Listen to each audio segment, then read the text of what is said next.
ഉണ്ടാവട്ടെ. ഈ സന്ധ്യയിലെ നമ്മുടെ ധ്യാനത്തിന് വേണ്ടി വിശുദ്ധ ലൂക്കോസ് എഴുതിയ സുവിശേഷം 22-ാം അധ്യായം 19-ാമത്തെ വാക്യത്തിൻ്റെ അവസാന ഭാഗം.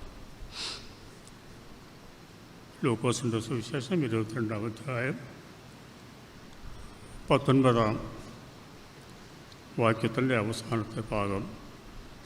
എൻ്റെ ഓർമ്മയ്ക്കായി ഇത് ചെയ്വീൻ എന്ന് പറഞ്ഞു. എൻ്റെ ഓർമ്മയ്ക്കായി ഇത് ചെയ്വീൻ എന്ന് പറഞ്ഞു. നമുക്കൊരു നിമിഷം പ്രാർത്ഥിക്കാം. ഞങ്ങളുടെ സങ്കേതവും വീണ്ടെടുപ്പുകാരനുമായ ദൈവമേ, എൻ്റെ കടന്നുപോകലിൻ്റെ ശുശ്രൂഷയെ ധ്യാനിക്കുന്ന ഈ നേരങ്ങളിൽ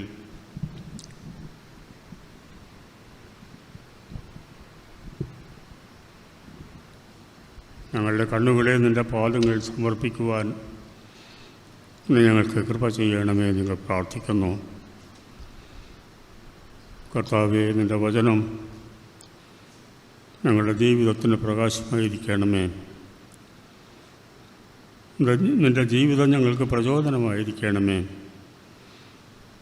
ഞങ്ങളുടെ ജീവിതത്തിൻ്റെ വഴികളിൽ നീ കൂടെ ഉണ്ടായിരിക്കണമേ. ഈ ആഴ്ചത്തെ ഞങ്ങളുടെ ആരാധനയും ഞങ്ങളുടെ ശുശ്രൂഷകളും ഞങ്ങളുടെ രൂപാന്തരത്തിന് മുഖാന്തരമായി തീരണമേ. യേശുവിൻ്റെ നാമത്തിൽ അപേക്ഷിക്കുന്നു, കേൾക്കണമേ. ആമേൻ. ഇന്ന് നമ്മൾ പെസഹ ആചരിക്കുന്നു. പെസഹ എന്നാൽ കടന്നുപോകൽ എന്നാണ് അർത്ഥം. പാസ് ഓവറാണ്, കടന്നുപോകലാണ്. ആദ്യത്തെ പെസഹ മിസ്രൈമിൻ്റെ അടിമത്തത്തിൽ നിന്ന് ഇസ്രായേൽ ജനത സ്വാതന്ത്ര്യത്തിലേക്ക് പ്രവേശിച്ച തിരുനാളിനെ ഓർമ്മിപ്പിക്കുന്നതാണ്.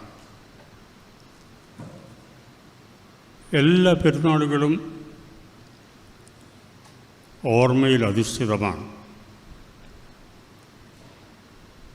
ജീവിതത്തിൻ്റെ പല ഘട്ടങ്ങളിൽ ദൈവം എങ്ങനെയാണ് വഴി നടത്തിയത്,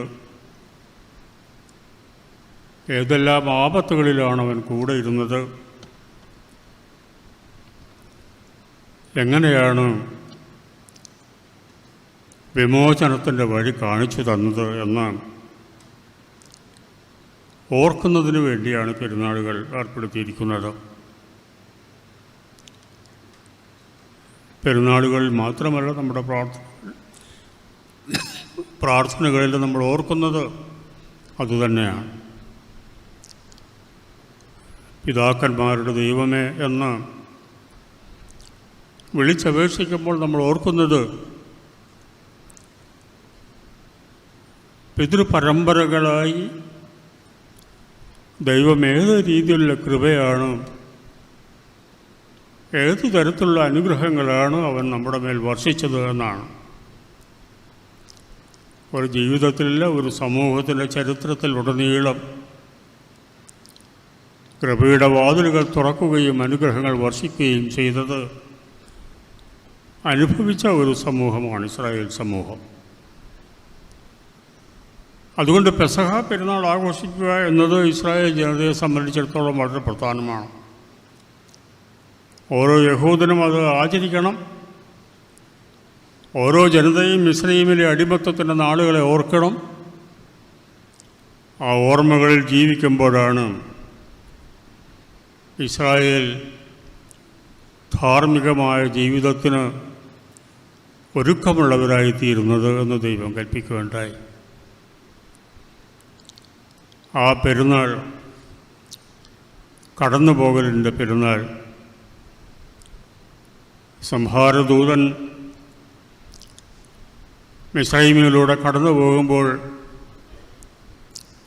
ഇസ്രായേൽ ജനങ്ങളുടെ വീടുകളെ ഒഴിവാക്കി കടന്നുപോയതിൻ്റെ ഓർമ്മ പെസഹ പെരുന്നാൾ പുതുക്കുന്നു. അനവധി തലമുറകളായി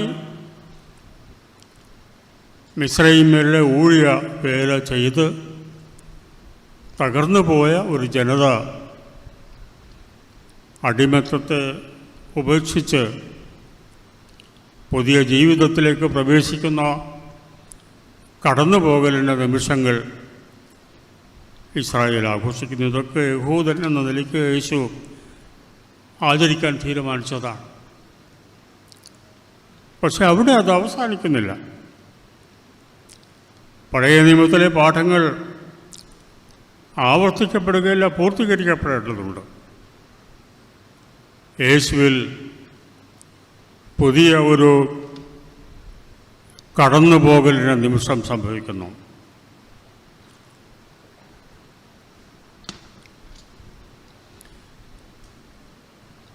അതുകൊണ്ടാണ് ഒരു പുതിയ ജീവിതക്രമത്തിലേക്ക്, ഒരു പുതിയ മൂല്യഘടനയിലേക്ക്, ജീവിതത്തിൻ്റെ അർത്ഥത്തെ സംബന്ധിച്ചുള്ള പുതിയ ചില ധാരണകളിലേക്ക് തൻ്റെ ശിഷ്യന്മാരെ നയിക്കണം എന്നാഗ്രഹിച്ചുകൊണ്ട് യേശുക്രിസ്തു ഈ പെസഹായുടെ പെരുന്നാൾ തൻ്റെ ശിഷ്യന്മാരോടുകൂടി ആഘോഷിക്കണമെന്ന് ആഗ്രഹിച്ചു എന്ന് പറയുന്നത്. ഇതവസാനമായി യേശു തൻ്റെ ശിഷ്യന്മാർക്ക് നൽകുന്ന പാഠത്തിൻ്റെ നിമിഷമാണ്. ഈ ഭൗതിക ജീവിതത്തിൽ ഇരുന്നു കൊണ്ട് ഇനി അധിക നേരം തനിക്ക് ശിഷ്യന്മാർക്ക് ഉപദേശങ്ങൾ നൽകാനോ അവർക്ക് മാതൃക കാണിക്കാനോ സാധ്യമല്ല എന്ന് യേശുവിനറിയാമായിരുന്നു. തനിക്ക് വേണ്ടി ഒരുങ്ങിയിരിക്കുന്ന പാനപാത്രത്തിൻ്റെ സ്വഭാവം എന്താണ് എന്ന്, ഈ പാനപാത്രത്തിൽ നിറച്ചിരിക്കുന്ന തിക്തമായ പാനീയത്തിൻ്റെ സ്വഭാവം എന്താണ് എന്ന് യേശുവിന് നന്നായിട്ടറിയാമായിരുന്നു. അതുകൊണ്ട് അവസാനത്തെ പാഠം, ജീവിതത്തിലെ ഏറ്റവും കാതലായ ഉപദേശം തൻ്റെ ശിഷ്യന്മാർക്ക് നൽകിക്കൊണ്ട് ഈ ലോകത്തോട് വിട പറഞ്ഞ് തൻ്റെ നിയോഗം നിറവേറ്റി പ്രവാചകന്മാരിലൂടെ ദൈവം വാഗ്ദാനം ചെയ്ത രക്ഷ അവർക്ക് സമർപ്പിക്കണം എന്ന് യേശു തീരുമാനിച്ച നിമിഷമാണ് ഇത്. ആ സന്ദർഭത്തിൽ പോലും മനുഷ്യ സാധാരണമായ രീതിയിൽ ആരാണ് ഈ സമൂഹത്തിലെ ശ്രേഷ്ഠൻ, ഏറ്റവും വലിയവൻ ആര് എന്നതിനെ സംബന്ധിക്കുന്ന തർക്കമുണ്ടായിരുന്നു നമ്മൾക്കറിയാം.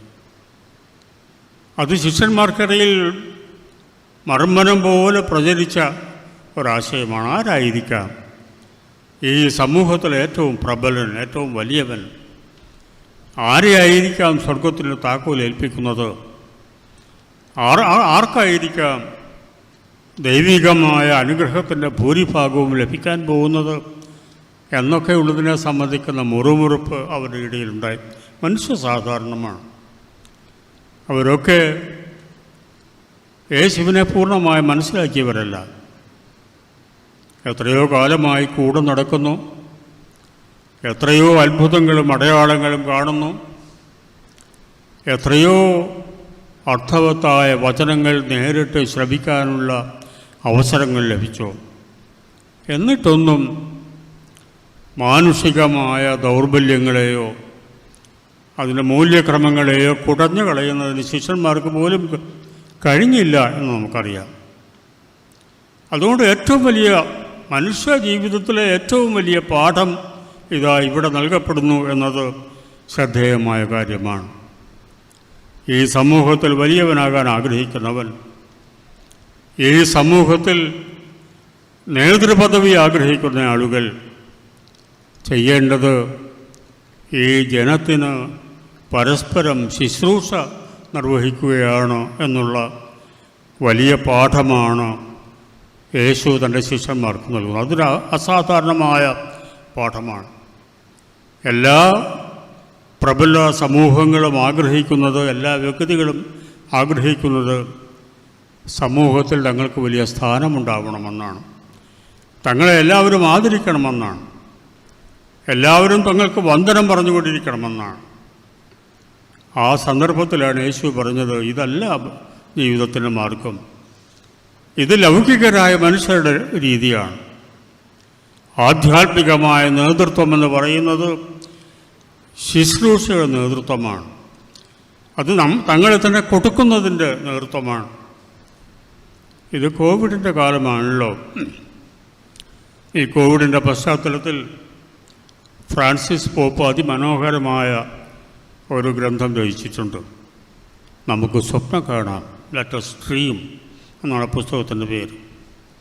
അതിൽ അദ്ദേഹം പറയുന്നുണ്ട്, എന്ത് പരീക്ഷകൾ വരുമ്പോഴും നാം ആരാണ് എന്ന് നമുക്ക് തന്നെ വെളിപ്പെടുത്താൻ വേണ്ടി ദൈവം തന്നിരിക്കുന്ന അവസരമാണിത്.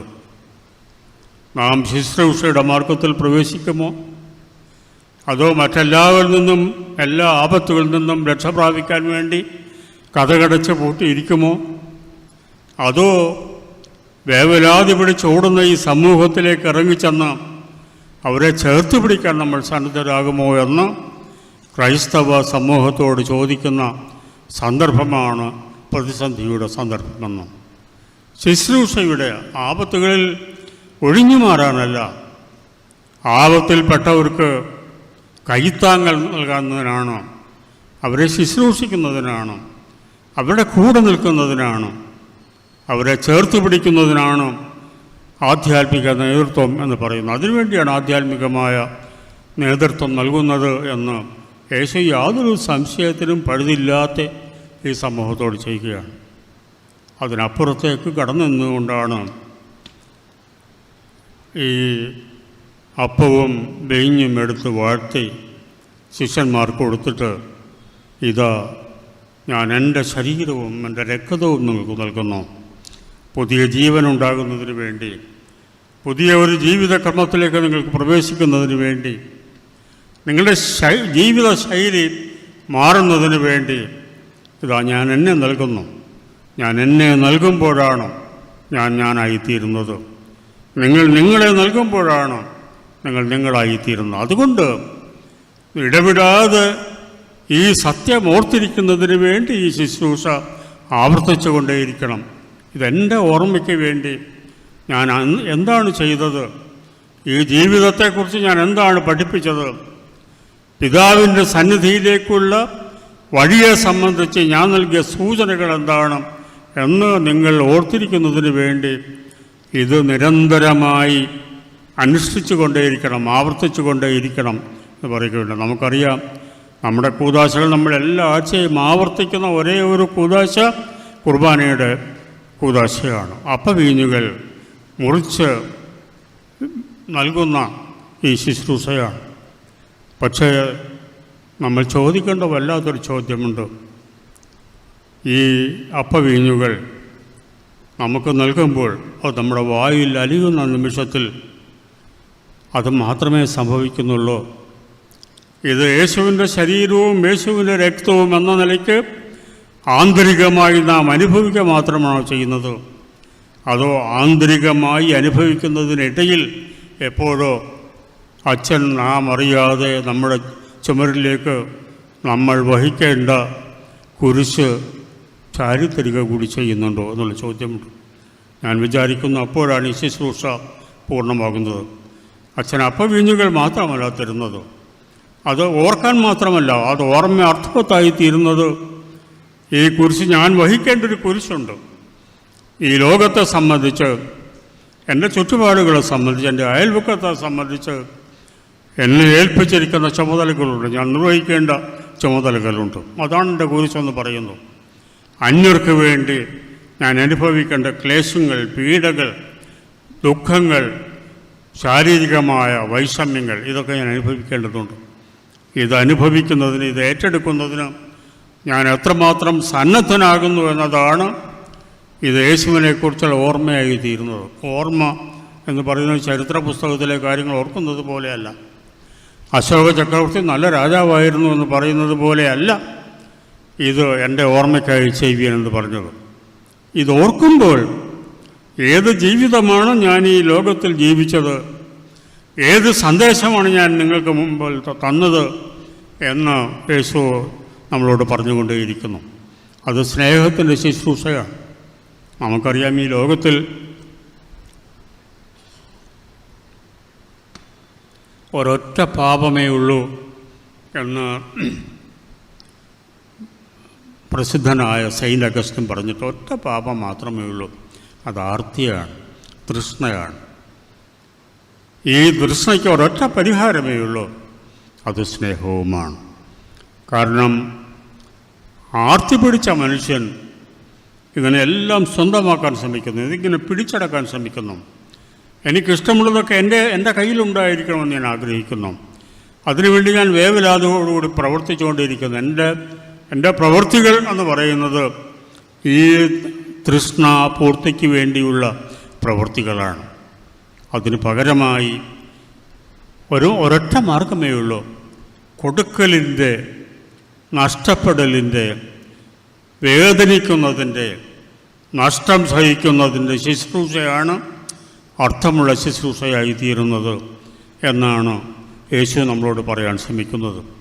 ഞാൻ നിങ്ങളെ സ്നേഹിച്ചതുപോലെ, ഞാൻ നിങ്ങൾക്ക് എന്നെ നൽകിയതുപോലെ നിങ്ങൾ പരസ്പരം സ്നേഹിക്കുകയും പരസ്പരം നൽകുകയും ചെയ്യുന്നവരാവണം.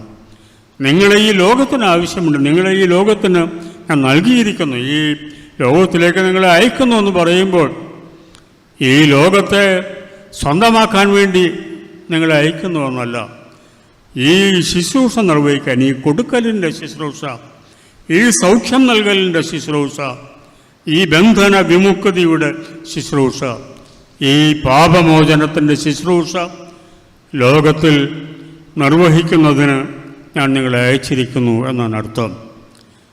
രാജകീയ പുരോഹിത വർഗം എന്ന് വളരെ ശ്രേഷ്ഠതയോടുകൂടി പറയുന്ന ഒരു വർഗമാണല്ലോ നമ്മൾ. രാജകീയ പുരോഹിത വർഗമാണ്. കാരണം മൽക്കീസദക്കിൻ്റെ പാരമ്പര്യത്തിൽ വന്നവനാണ് യേശുക്രിസ്തു. ആ പാരമ്പര്യമാണ് നമുക്കുള്ളത്. അതുകൊണ്ട് രാജകീയ പുരോഹിത വർഗമായി നമ്മളെ അഭിഷേകം ചെയ്തിരിക്കുന്നു എന്നത് അഭിമാനത്തിൻ്റെയും സന്തോഷത്തിൻ്റെയും ചിലപ്പോഴൊക്കെ അഹങ്കാരത്തിൻ്റെയും ഒരു അംശമായി നമ്മൾ പറയാറുണ്ട്. പക്ഷേ പുരോഹിതനെക്കുറിച്ചുള്ള ഏറ്റവും ലളിതമായ വാക്യം, പുരോഹിതൻ അവന് വേണ്ടിയുള്ളവനല്ല എന്നാണ്. The priest is not his own, not for his own. ഫുൾട്ടൻഷൈൻ്റെ വളരെ പ്രസിദ്ധമായ ഗ്രന്ഥത്തിൻ്റെ അർത്ഥം അതാണ്. പുരോഹിതൻ അവന് വേണ്ടിയല്ല.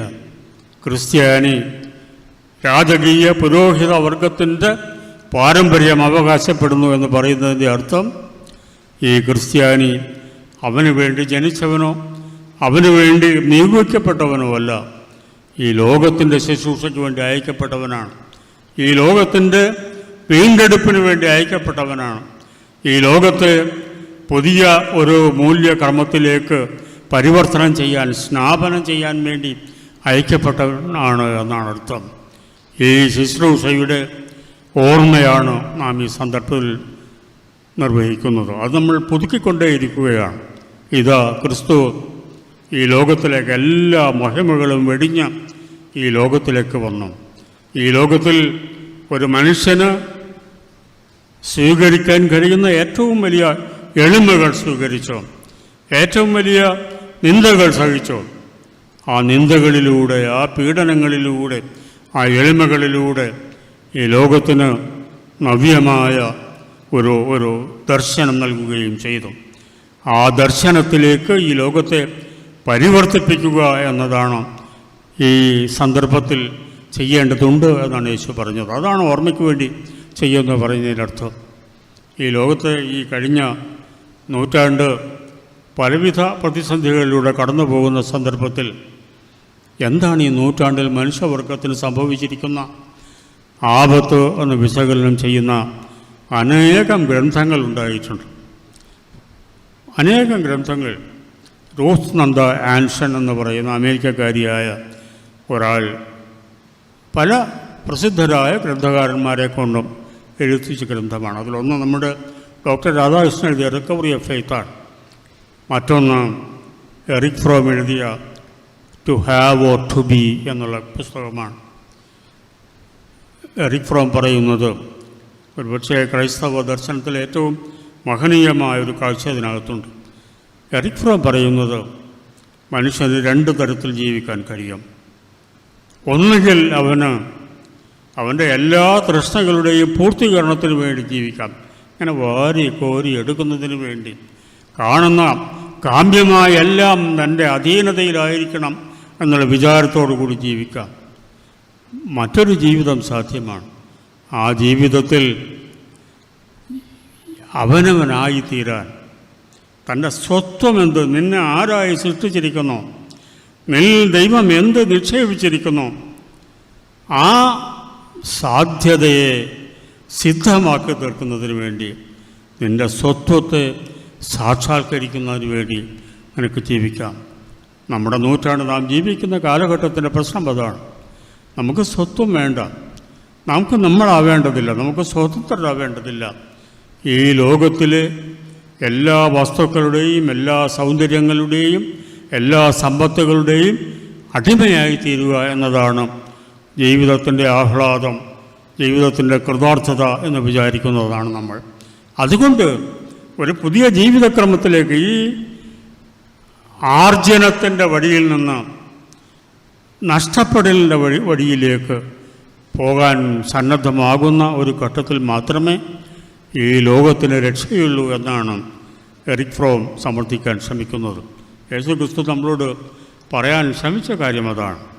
ആർജനത്തിൻ്റെ വഴിയല്ല, ഈ ലോകത്തെ കീഴടക്കി സ്വന്തമാക്കുന്ന വഴിയല്ല, ഈ ലോകത്തിന് ശുശ്രൂഷ ചെയ്യുന്ന, ഈ ലോകത്തിൻ്റെ രോഗാവസ്ഥയിൽ അതിനോട് കൂടെയിരിക്കാൻ കഴിയുന്ന, ഈ ലോകത്തിൻ്റെ വേദനകളിൽ സഹതാപത്തോടുകൂടി ചേർത്ത് പിടിക്കാൻ കഴിയുന്ന ഒരു മനസ്സ്, ഒരു കാഴ്ചപ്പാട്, ഒരു ദർശനം നമുക്കുണ്ടാവുക എന്നതാണ് പ്രശ്നം. അതുതന്നെയാണ് എൻ്റെ കുരിശ് എന്ന് പറയുന്നത്. ഈ കുരിശ് ഇന്ന് നിൽക്കുമ്പോൾ, ഞാൻ ഏറ്റെടുക്കുമ്പോൾ മാത്രമേ ഞാൻ അനുഭവിക്കുന്ന കുർബാന അർത്ഥമുള്ളതായി തീരുകയുള്ളൂ.